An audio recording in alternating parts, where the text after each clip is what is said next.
हर दिन एक भिखारी दरवाजे के पास आकर भीख मांगता था और घर का मालिक हमेशा घर के बाहर आते ही उसे देखकर फिर जाया करता। कई बार उसके लिए गालियां भी बकता। वो कहता, तू जिंदा ही क्यों है? पूरी जिंदगी ऐसे ही भीख मांगेगा क्या? धरती का बोझ क्यों बना बैठा है? और कभी कभी उस भिखारी को गुस्से में वह धक्का भी मार दिया करता। इतना कुछ हो जाने के बावजूद अधिकारी के मुंह से सिर्फ यही निकलता कि भगवान भगवान तुम्हारे पापों को माफ करे। एक बार सेठ को धंधे में बड़ा नुकसान होने की खबर मिली। सेठ बहुत परेशान था कि तभी उसके दरवाजे पर वही भिखारी आया। गुस्से में अपना आपा खोते हुए सेठ ने उस भिखारी को पत्थर दे मारा। पत्थर लगने के कारण भिखारी का सर फूट गया और उसके सर से खून बहने लगा। फिर भी दर्द से कराहते हुए भिखारी ने इतना ही कहा, भगवान तुम्हारे पापा को माफ करे। भिखारी वहां से चला गया। सेठ सोच में पड़ गए, भिखारी को पत्थर मारा फिर भी उसने सिर्फ प्रार्थना की। सेठ का गुस्सा शांत हुआ, शेर का मन शांत हुआ। भिखारी का रहस्य जानने के लिए सेठ ने भिखारी का पीछा करना शुरू कर दिया। भिखारी जहां जहां जाता सेठ उसके पीछे जाता। सेठ ने देखा कि कोई उसको खाना देता, कोई उसको मारता, कोई अपमानित करता तो कोई गाली देता। लोग भिखारी के साथ चाहे जैसा व्यवहार करते, लेकिन भिखारी सबके लिए एक ही प्रार्थना करता, भगवान तुम्हारे पाप माफ करे। अब रात होने को आई थी। भिखारी अपने घर जाने के लिए लौटा। वो अपने घर पहुंच गया, लेकिन सेठ अब भी उसका पीछा कर ही रहा था। एक पुरानी टूटी हुई खटिया पर एक बूढ़ी औरत लेटी हुई थी, काफी कमजोर और बीमार लग रही थी। वह भिखारी की पत्नी थी। अपने पति को वापस आता देख वह खाट से उठ खड़ी हुई।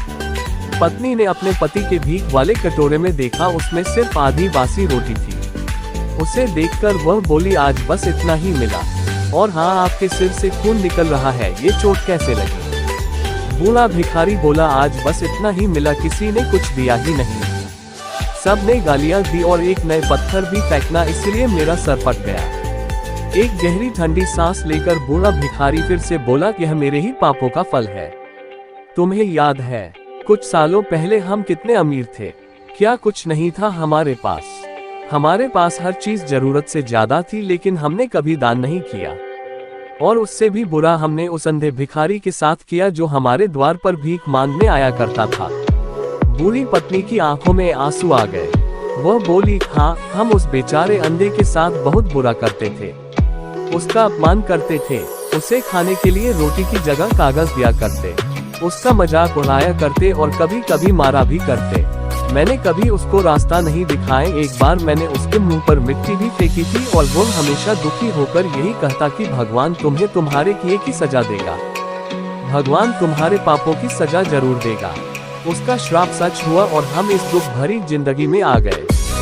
भिखारी बोला, हाँ उसका श्राप सच हुआ, इसलिए मैं किसी को बददुआ नहीं देता।